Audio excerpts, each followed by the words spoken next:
I guess it's recording. Okay, now it's gonna work. I have to record it several times. Okay, I happened to match the curtains in the wall just by coincidence, and the last one I did match the curtains in the wall. I don't know how that, it just happened by coincidence because I usually don't match anything. Anyways, it's a weird coincidence. Okay, this report here, there's been some interesting stuff going on with the debates that I need to talk about. I wanted to get my position out. You know, I don't know how much good it's going to do. I doubt I'm going to change the world. Anyway, the Tulsi Gabbard problem, that's the first one. One thing I've noticed, it looks like there's quite a few people that are aware that the DNC is full of corruption. It seems like more and more people are getting it. More and more people are understanding that Tulsi Gabbard was removed for corrupt reasons. That she didn't make the third debate because of corruption. It's more and more evident. And the main thing I noticed about Tulsi Gabbard, well, she almost sounded like a plant. When you heard her talk, you know, the police will put a plant somewhere to get, to find a crime, to entrap somebody into committing a crime or something. So everything she said was so anti-corporate and so aggressive, you know, like a prosecutor, like Judge Wapner or somebody. It was kind of funny in a way.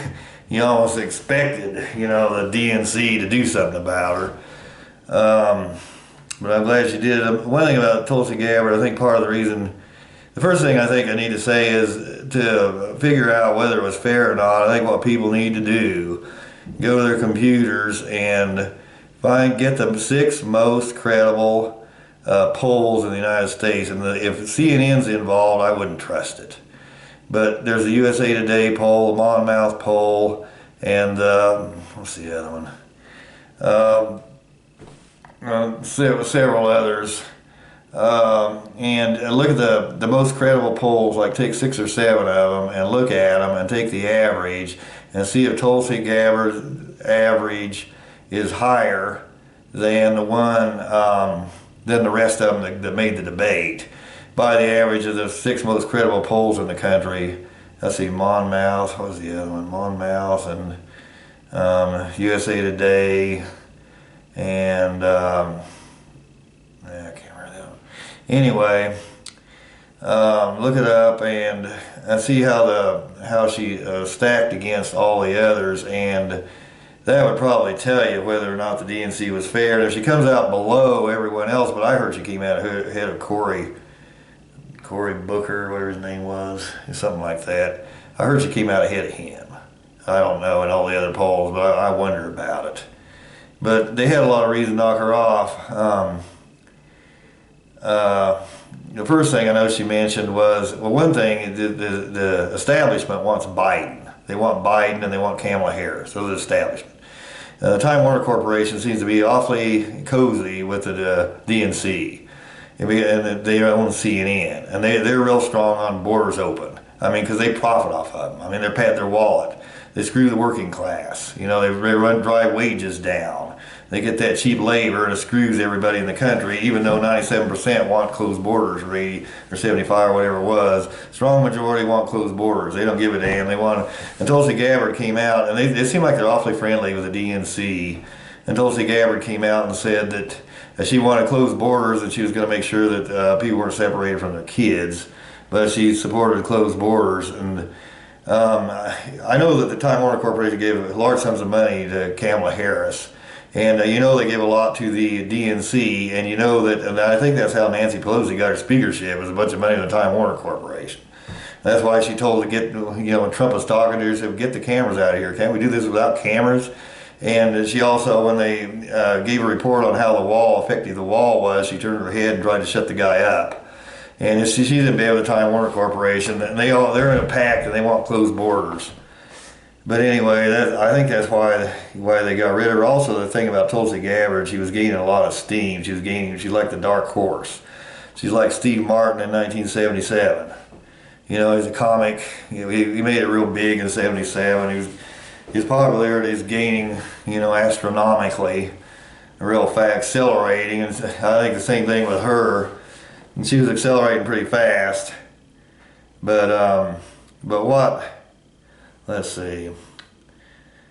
Corporate's reporting campaign money to the DNC to screw the working class by keeping borders open. Tulsi Gabbard is reporting on the corporate corruption and destroying the candidate with Kamala Harris. Okay, that's another thing. She pretty much destroyed Kamala Harris in the one debate, and that's the one they want. That's the one that Time Warner's in bed with. And notice that. I mean, she's taking big sums of money from the Time Warner Corporation, and they want the open borders. I just said that, but you know that's their number one candidate if she's getting campaign money from them. And Tulsi got up there and just blew her to Texas. You know, knocked her out of the ballpark. That's what knocked her off. I'll bet that's what it is. That's where they get their campaign money. I know it is. And those comments she made about her, I mean, she just blew her to Texas. And yeah, I mean, very obviously that she was, you know, you could see it coming. The DNC was going to knock her off. I mean, it was fairly predictable. Yeah, anyway. But the way that she needs to fight back, and what people need to do is send her campaign money, write to her, try to get either to run as an independent, write to some of those others like Sanders and try to get him to take her on as a vice president, as a running mate. That'd be real good. She needs to get her voice out one way or another. She needs to keep talking. She needs to just tell her, people write to her and tell her, you know, that they want to hear her voice. They want to get her voice out one way or the other. Write to Fox News. I don't know if they'd help her or not. She runs a Democrat, but Fox News stood up for her, actually. I heard one of them say she should have been exempt. She should have been able to perform in this debate anyway because she was in the National Guard for several weeks, so she didn't have the time the rest of them did to dedicate to running for office, and she should have been exempt for that reason. And that's Fox News brought that out. I know there's a lot of people, independents that like her. I know there's a lot of Republicans that like her, you know, and she's the one that would probably win, you know, and Biden sounds like he has Alzheimer's to me.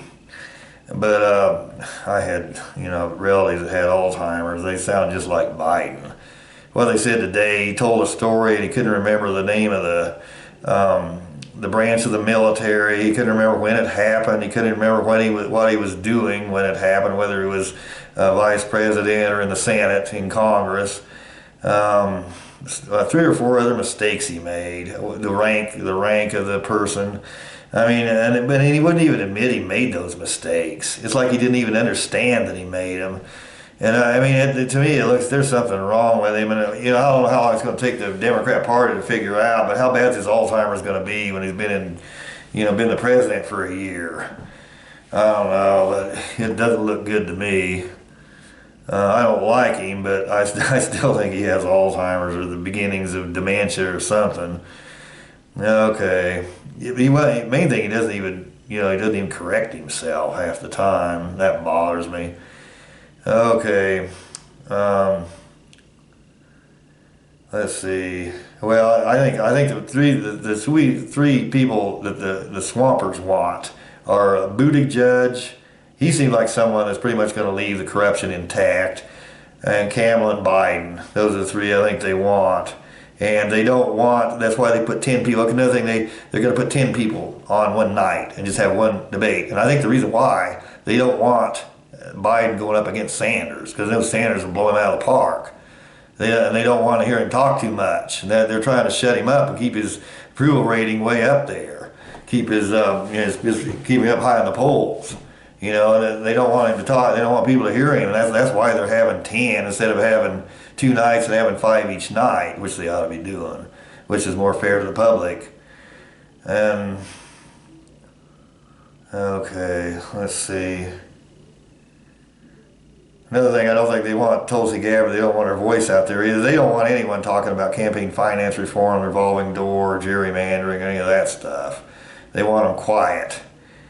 And and she brought out quite a bit, because I noticed that Sanders doesn't talk much either this time. I think he's afraid they're going to shut him down if he does. Okay. Let's see. What was it? Quinnipiac was the one I couldn't think of. Quinnipiac, Monmouth, and USA Today. See how she comes out on those three. I'd say if she comes out below everybody else that got in the debate, it was probably fair. I'd say if she comes out way ahead of them on the average in those three polls, then it probably wasn't fair. Okay.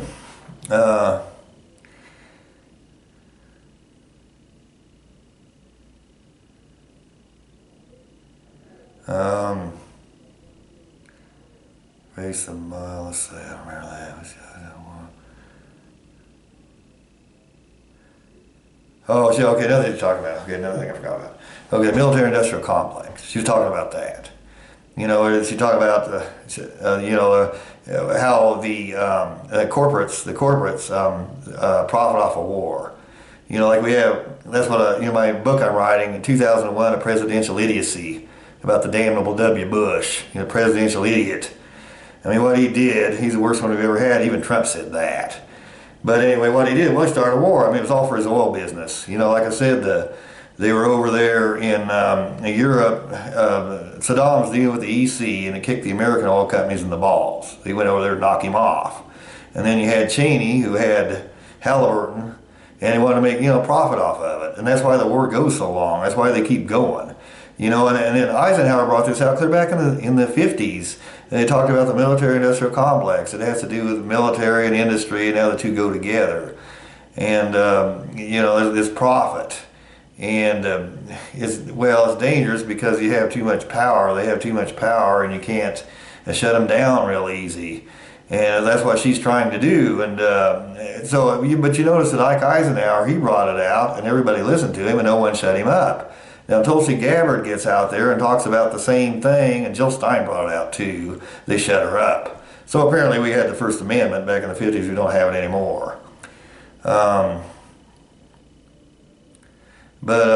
like she was in the worst part of the war. They say the worst part of it, and people are coming back. Why does he think we need to shut it down? Well, people are making money. The wars aren't practical half the time. They aren't even doing anything. They're just making money for the corporates. The corporates don't want that message out, and that's why CNN keeps attacking her all the time. They don't want that message out. If they're making profit, and they run CNN, it's a big corporation that owns CNN. All the media is corporate owned. So that's how she got knocked off, and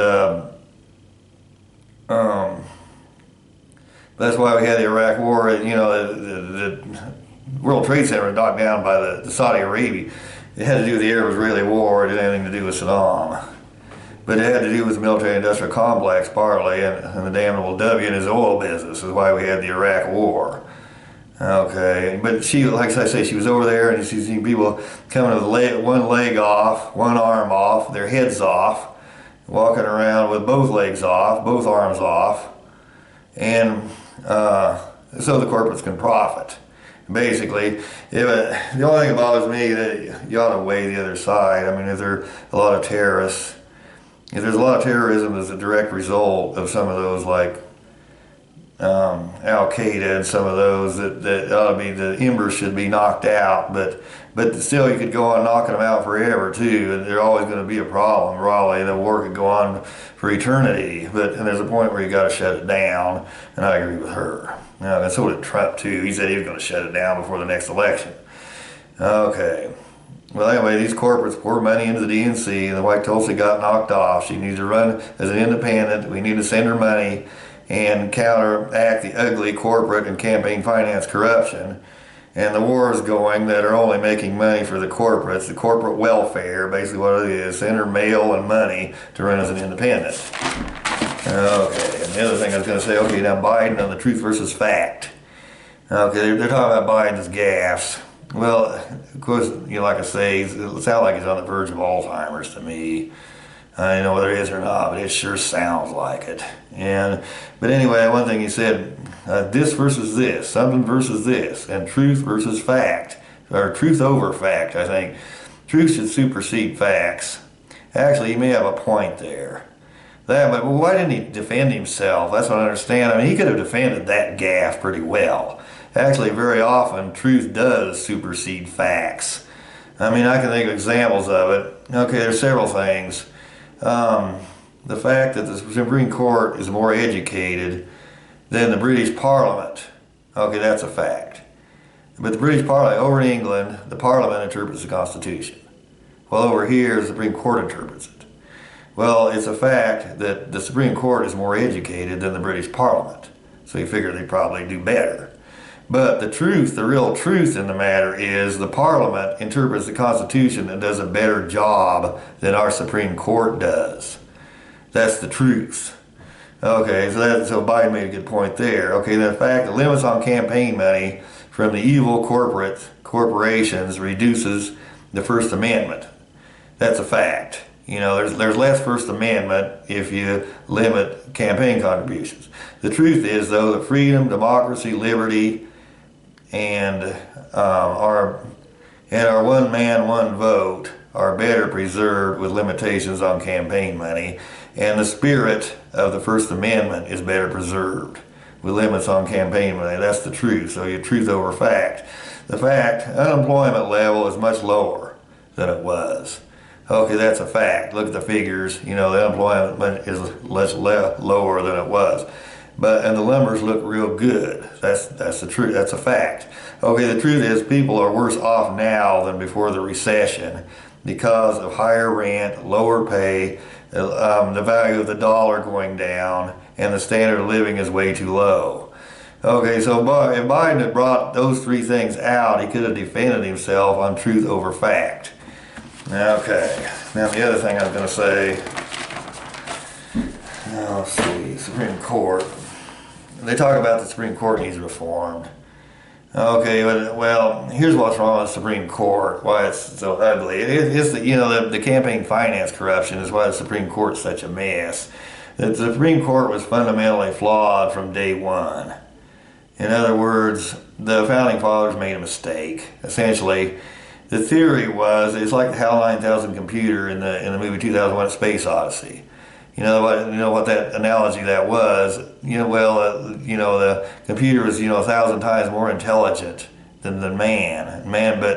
But yet it screwed up the whole thing. It was going to kill everybody.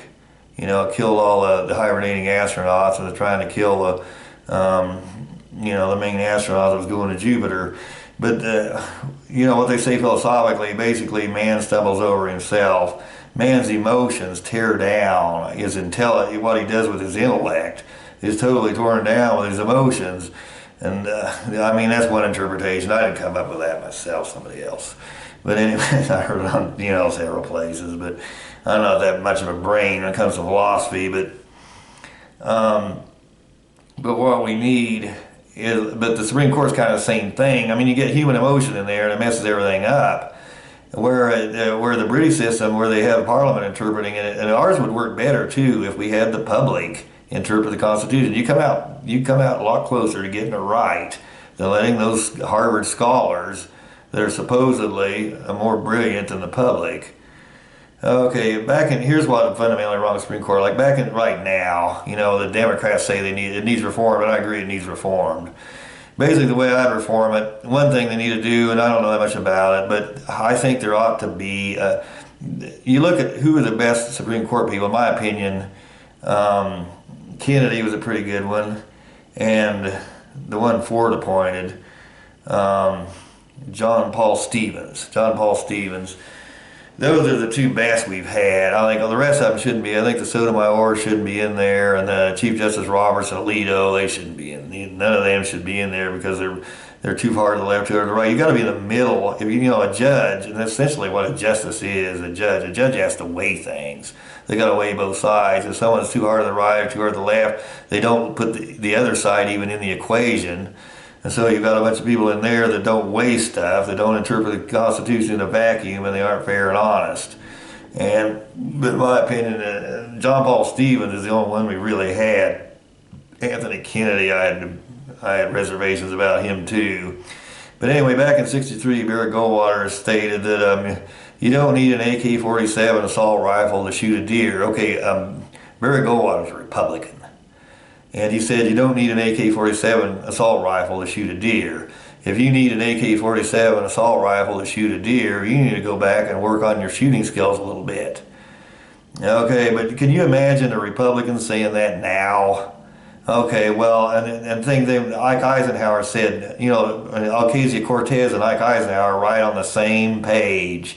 She said that over a certain amount of money, the rich shouldn't have loopholes, and that's what Eisenhower did. Richard Nixon did the same thing. Okay, so you can see that something's changed. And not only that, but our Supreme Court's changed. It's gotten too polarized. Well, how's the polar? Well, Jill Stein said basically people that election's an auction, it goes to the highest bidder, the one that gets the most campaign money. If somebody gets a lot of campaign money, they tend to be either real strong on the right or real hard to the left, and so that's pushed everything to the periphery. So it's dysfunctional. That's why the Supreme Court doesn't work. The same thing, because they appoint people that are too hard to the right and too hard to the left. It has to do with the, you know, system's broken, we've all got our head in the sand. Okay. But anyway, the way to fix that, what I think I'd do is you'd have each side, you'd have the Republicans, you'd have a majority for a person to get in the Supreme Court. They would have to be approved by a majority of the Republican Party and a majority of the Democrat Party. If they weren't approved by both of them, they shouldn't be in. You have to get someone else. And even if you have 435 in the House, let's say you got 435 and 400 Republicans and 35 Democrats, then you'd have to have 18 Democrats approve of them and 201 Republicans. Or they shouldn't be in there. They shouldn't be put in. And that's the only way you'd get a moderate back in the Supreme Court. And probably, you know, for the first 2 or 3 times, they put everything they put in, they wouldn't accept, but eventually they'd have to accept one, and they'd have to accept a moderate. That's the way to fix it. Now, whether it's even, you know, possible to do, I don't know. Whether it's even legal, I don't know. You can even put a law like that through, but that's what they'd have to do to straighten it out, if they really want to straighten it out. Okay.